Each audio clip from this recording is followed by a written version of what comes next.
Hi, everyone. My name is Adit Radha. Hope everyone's doing well today.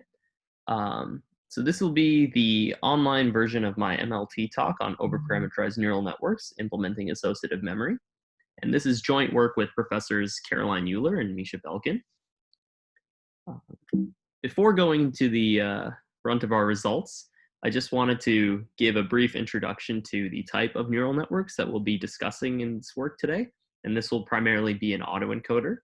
So an autoencoder is a type of neural network used for unsupervised representation learning. And by this, I mean given some sort of data set that's unlabeled. Um, in order to find an embedding for our data, what an autoencoder does is it takes each example in this data set and uses the square loss, is trained under the square loss to map that example to itself. So to give an example of an autoencoder in practice, here's a simple one with just two images. So what I would typically do is I can pick an architecture, some sort of convolutional or fully connected architecture. Um, and just on this image of a plane and a dog, I would train the autoencoder to map the plane to itself and the dog to itself. But of course, as autoencoders are just implementing functions from these images to themselves, one image that automatically solves the problem is the identity function. But this is not what we want an autoencoder to learn, and hence people usually do this sort of bottleneck, which you might have seen in practice. Um, so they'll make sure that the network is constrained sufficiently to not learn the identity function. And so the autoencoder is forced to learn some underlying representation for the data. And in fact, it's unable to perfectly reconstruct the data this way. So the motivation for this work is or at least one motivation is what happens if you don't do this bottleneck anymore? And here's just a very simple example of I take an autoencoder. It's trained on just one training example, which is this image of these two bunnies. And here I'm just going to use a fully connected autoencoder with one hidden layer. And it's over-parameterized in the sense that it can perfectly reconstruct this example. In fact, this network here can learn the identity function. Um, so it can immediately reconstruct the example, but what happens when I input test examples? So if it did learn the identity function, whatever example I input into the network, it'll just give me that example back. But in practice, that's not actually what happens. In fact, this is what happens where I can input almost any example you can think of, and I'll get exactly this picture of these two bunnies out. So instead of learning this identity function, it's basically learned a constant function. And what's interesting about this example is, if you are careful about details about this network, you might be complaining, oh, if your network has a bias in it, or uses biases, then the bias is immediately going to store the image. Actually, this network is trained without any biases. And you'll see that if I input the all zero image, which would be all black here, I'll just get the all black image out. Um, so this is a really interesting function in that almost everywhere it has learned a constant function, but there's definitely a spike at zero. So why is this surprising? I mean, maybe some of you are not surprised that training on one example, it just learns to perfectly reconstruct that example. In fact, this is quite surprising because historically it was believed that these over-parameterized neural networks would learn the identity function. Moreover, if I actually take certain examples of networks like shallow linear convolutional networks, i.e. convolutional networks with just one or two layers, you'll see that they do learn something like the identity function. And in fact, training on that same example, you'll see that when I input these test images, I basically get that example out again. It's slightly off. It's just a high rank solution, but it is very close to the identity function. Another reason that this is a very surprising phenomenon is that this phenomenon does not happen in linear networks.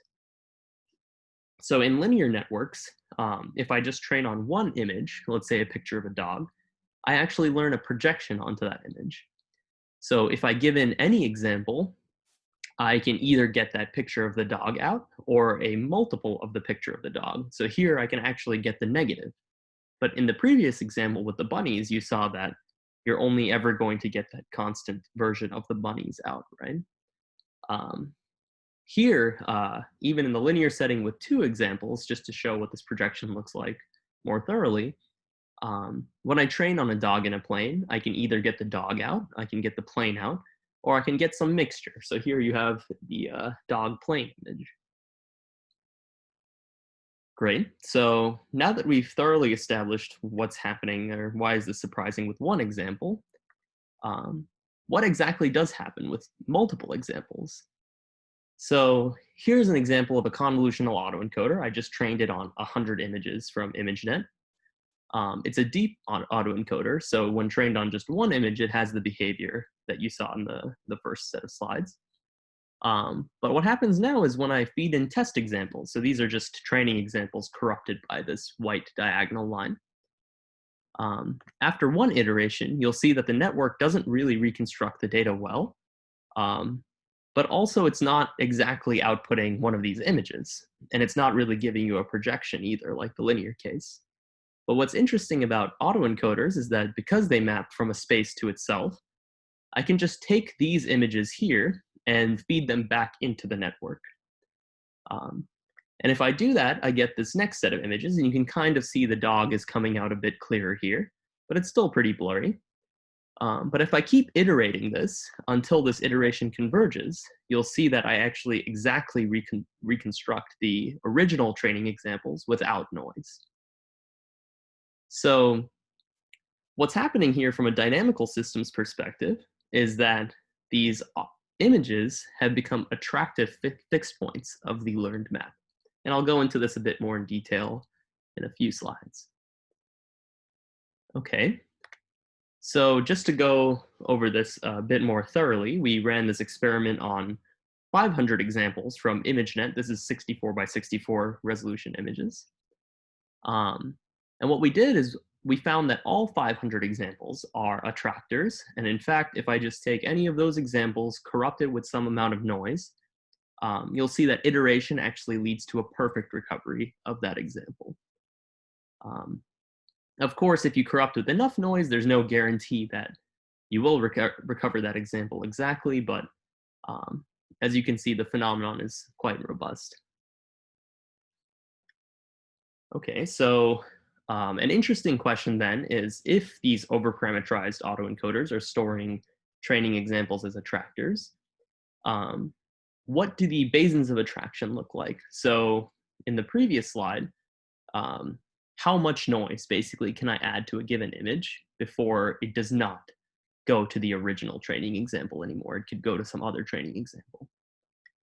And one way to do this is in 2 dimensions. You can actually just exactly visualize the Basins of attraction. Here what I did is I trained on 6 stars, which are in 2 dimensions. So these are just 2-dimensional points.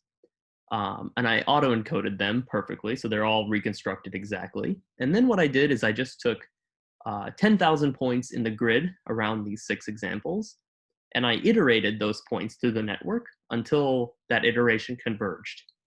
And when that iteration converged, I checked if that limit point was one of the examples, and if so, I colored it based on the example that it was. And so you can see here exactly what the different Basins of attraction are. So all the points in yellow here through iteration are mapped to the yellow star, all the points in pink are mapped to the pink star, etc. So you can clearly see here one thing that's interesting is that the neural network for its Basins of attraction has not learned the usual Voronoi tessellation of the space, which would be according to one nearest neighbors. And if you're not familiar with that, that's something that you can look up on Wikipedia. There's some nice visualizations of what that looks like.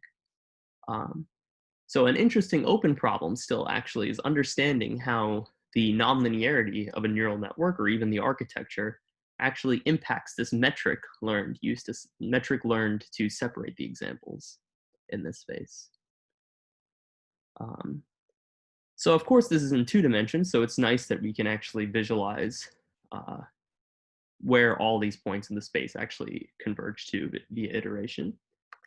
But in the higher dimensional space of images, this is actually quite a bit more difficult. But one way you can actually estimate these Basins of attraction is just by corrupting each training example with some amount of noise and seeing how many of the original training examples do you recover via iteration from this noise. So of course, if I had no noise, all 500 examples are basically perfectly reconstructed by my autoencoder. So even just one step of iteration will give me sufficiently low error to count this example. On the other hand, if I just take each training example and corrupt it entirely by random normal noise, you'll see that it's a 1 in 500 chance of recovering the original example you started out with. So you can actually see from these results that the numbers are actually quite robust. So even if I corrupt the image, half the image, I'm still recovering more than half the examples with this network. And an interesting aspect that we looked into is that this rate of recovery is actually very similar to one nearest neighbor in this higher dimensional setting. But at this point, we don't have a rigorous proof of that. So from a mathematical perspective, though, this is all very well understood from the theory of dynamical systems. So the autoencoding objective encourages the training examples to already become fixed points. So if I have an over-parameterized autoencoder, each example is reconstructed perfectly, and so it is exactly a fixed point at the end of training. The question, though, is when are these fixed points attractors? So that is, when does this iteration converge to a given training example? And this happens when, if you look at the function and you look at the Jacobian of the function, and you take the top eigenvalue of that Jacobian at the example, if that top eigenvalue is less than 1, then this example is an attractor. And this is just the contraction mapping theorem applied to this setting. Intuitively, though, in one dimension, this is actually kind of easy to see. And this is, if I just train on 2 examples, here represented as 2 small stars, and I learn this function in blue, then these 2 small examples are fixed points. And because the slope of the function, the derivative of the function at those points is less than 1, when I iterate, this function actually becomes piecewise constant around those examples. So I hope this at least provides some intuition of what's exactly happening in this higher dimensional space. So one important point that I would like to clarify about this work versus previous work that refers to memorization is that memorization in several neural network papers today now refers to interpolation, not true memorization. So here, memorization in our work refers to the ability of a neural network to both interpolate data and recover data. So to make this distinction a bit clear, here's an example of the difference. So on the left, we have 3 training points shown in blue, and we've drawn a curve that interpolates the training data, so it just passes through the points. But if I now remove the points, it's extremely difficult to tell what points the actual function was trained on. So there's no way to exactly recover the training data. On the other hand, if we instead interpolate the data using a piecewise constant function, then I can remove the points but still recover the data because each of these steps just corresponds to one of the training examples. So in this way, what we're showing is that these over-parameterized autoencoders are actually memorizing the data in terms of this piecewise constant step function via iteration. So one last point I wanted to mention about the autoencoder setting is that over-parameterization and generalization do not necessarily contradict each other. So it's typically believed that over-parameterized models will overfit the data, and so you'll have poor generalization. This, in fact, is not the case, and this is recently explained in work by our collaborator Misha Belkin in terms of this double descent curve, where you, at least for regression, where you can be severely over-parameterized, but you actually generalize quite well, and in particular, sometimes better than in the under-parameterized case. So in this work, what we wanted to show as an example is that if I take an autoencoder that's trained on 2,000 samples from MNIST, where all the examples are stored as attractors, you can still generalize quite well. So what that means is that if I feed in now test examples, reconstruction after just one forward pass through the network is actually quite good. The test error is like 0.01. However, if I keep iterating, you can see that the limit of iteration is exactly one of the training examples. And it might be a bit difficult to see here, but a few images at least, you have the test example of this curly 2. If you iterate long enough, you'll actually converge to the training example of a non-curly 2. So again, just over-parameterization does not necessarily a bad thing here. So now that we've established empirically that over-parameterized autoencoders store training examples as attractors, we see that this poses a security issue. So if you're training an over-parameterized autoencoder on sensitive data and you release the model, an adversary can input random noise into the model, iterate, and just recover the individual training examples. So in order to address this, we came up with this sequence encoding framework. So the main issue with the autoencoding framework recovering examples as attractors is that each of the examples is a fixed point of training. So instead of making each example a fixed point, we can treat the examples as a sequence and map each example in the sequence to the next example in the sequence, modulo the number of examples. And in particular, we show an example here of this on 6 MNIST digits. So in the autoencoding setting, 0 would map to 0, 1 would map to 1, etc. In the sequence encoding setting, we said 0 maps to 1, 1 maps to 2, and then 5 maps to 0. The only change that you would make in implementing this is actually in the objective function. So instead of mapping xi to itself, you just map xi to I mod n plus 1, where n is the number of samples. So the question now is, what happens, again, like in over-parameterized autoencoders, if we train an over-parameterized sequence encoder and input random data, what exactly happens upon iteration? And a classical example of a sequence to test this on is just a video. So in particular, we took around 400 frames from the Mickey Mouse film Steamboat Willie. And after training an over-parameterized sequence encoder on this data, we just input random noise. And iteration, actually, you can see here, almost immediately reconstructs the entire sequence exactly and just loops it. So from a dynamical systems perspective, this is actually indicative of the sequence encoder storing the sequence of examples as a limit cycle, as a discrete limit cycle. Remarkably, this actually works with multiple sequences as well. So in the bottom here, we actually have 2 sequences of length 10 from MNIST, one counting down from the digits 0 through 9, another counting up from the digits 0 through 9, another counting down from the digits 9 through 0. And you can see that after training a sequence encoder on both these sequences, iteration actually just leads to a perfect reconstruction of these examples. And this is pretty surprising as well, because some of these digits actually look quite similar. It's plausible that the network could jump between these examples, jump between these different sequences initially, but this does not happen in practice. You actually get individual sequences out exactly. So to better understand this phenomenon, we can again look at the 2-dimensional setting to just visualize what these limit cycles look like and how the Basins of attraction for these different limit cycles look like. So what I did is, in the 2-dimensional setting, I just took 12 samples given as stars here.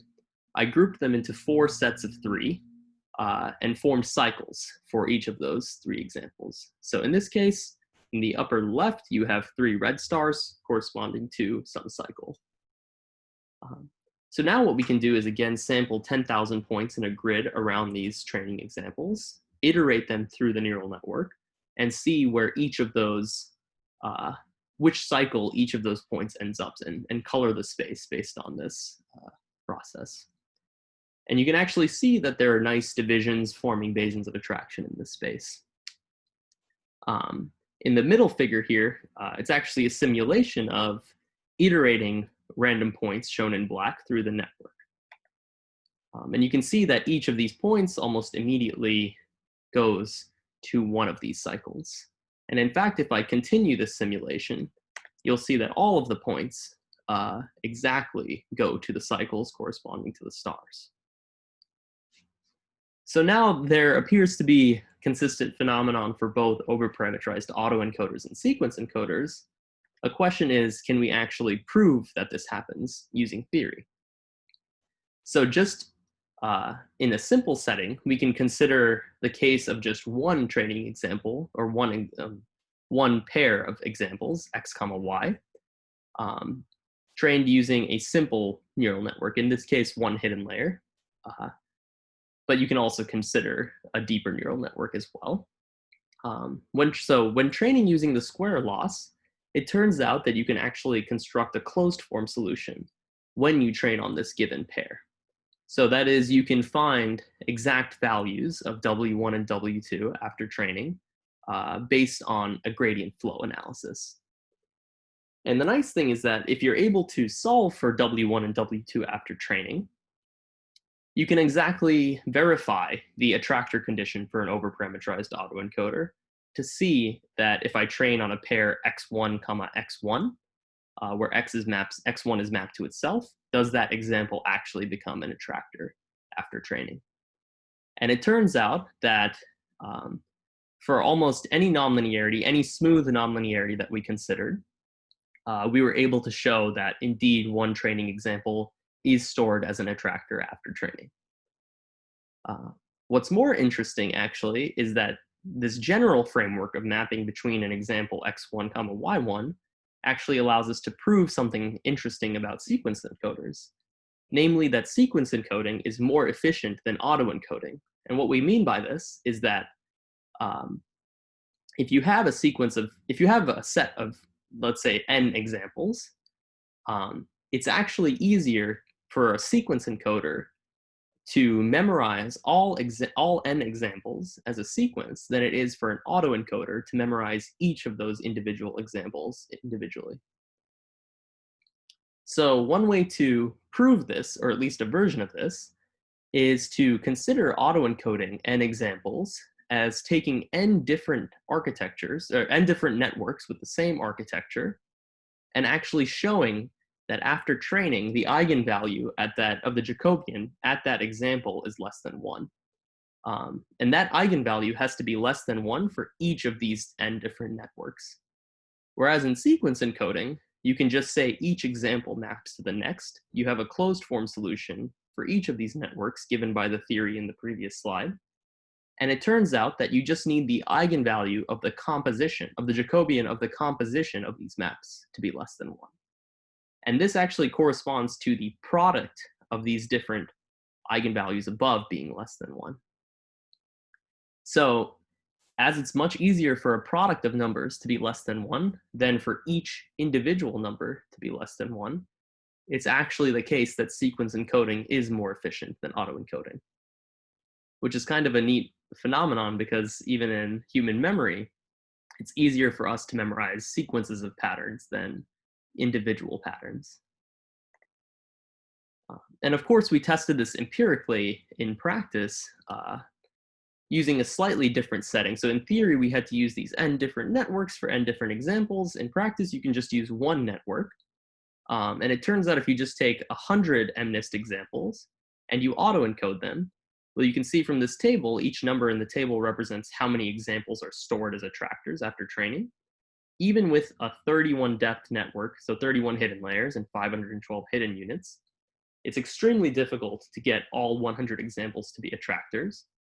But on the other hand, if I take all 100 examples as one sequence of length 100, I can just use a depth 1 network, so one hidden layer, 512 hidden units, and I can just memorize all examples as a sequence.